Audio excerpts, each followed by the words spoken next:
The reality is as you get older, you start to realize that there are opportunities, there are ways to be that sort of builds allies, as opposed to building enemies. I've gotten to a stage in my life where what it means to be who I am is every bit as important as every drop of blood that flows through my veins. I am Nipmuc. Who I am a proud Hassanamisco Nipmuc band citizen. And what that means is everything to myself and my family, and I will protect our band the same way that I would protect my family, basically with my life. But the fact is simply this: really pay attention to who you're communicating with. Hassanamisco Nipmuc Band is the state recognized under Executive Order 126. Period. End of discussion. There's no other group of Nipmucs that are recognized within the state of Massachusetts. That's been clarified by the Commission on Indian Affairs, and it's been clarified by the executive order. Well, currently we have a Sanskwa, which is a woman chief, a woman leader. She was selected in a process, and it goes back for a long time of having women leadership within Hassanamisco.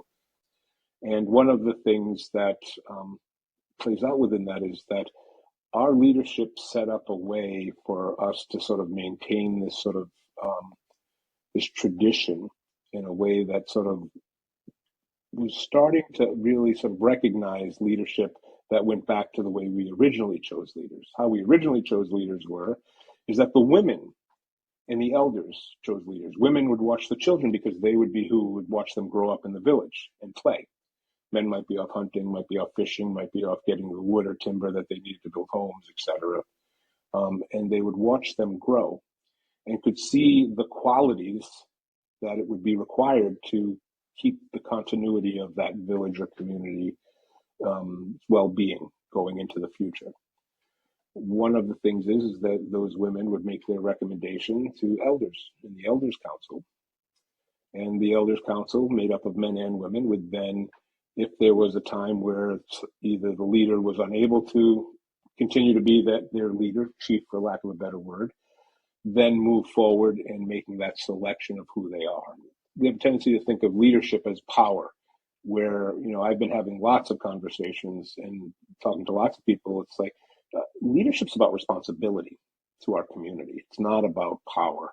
It's not about ego. It's about responsibility. It's about being careful and taking care of the people within the community. It's about continuing to move forward, not staying stagnant, where I think ego in leadership has a tendency to get the person to sit there and say, oh, wait a minute, I'm the leader, let me make this decision. And that it's community dialogue that creates all of these things and holds these things together. My generation inherited it as well as the elders' generation did, as potentially the kids do it. But if we take leadership and the responsibility of it, it moves forward. It doesn't just sit there stagnant. And it's about the movement. It's not about the not doing anything at all. And what we've seen with our current leadership is that things are moving forward. It's not just about the I, it's about the we. It's not just about the, oh, look at us. It's about the, hey, look at what we can do. It's the first time in our history that every family has an equal representation on a council or an advisory position to the chief. It's the first time in our history that that the state is really acknowledging who we are through meetings, through grants, through programming, through looking at how communities look at us, how communities are coming to the band to ask for consultation on issues. I serve, as we continue to grow, we need to continue to provide for our community. What does that mean? It means, we have to start thinking about housing. We have to start thinking about healthcare. We have to start thinking about really sort of understanding what it means to be who we are, which is understanding our history, our language, revitalization of language, which is also happening. I'm 60 years old, and in that 60 years, I still don't have all the answers, and maybe I won't have all the answers. But the answers that I did get to, as long as I pass them on, I'm doing my responsibility, number one.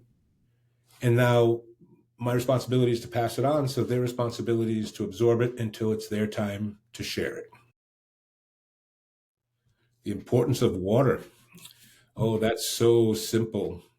It's in our name. It's who we are. Nipmuc. We don't live without water. And Nipmuc means freshwater people. Nipi being water, Nipmuc being freshwater people. And we've been blessed.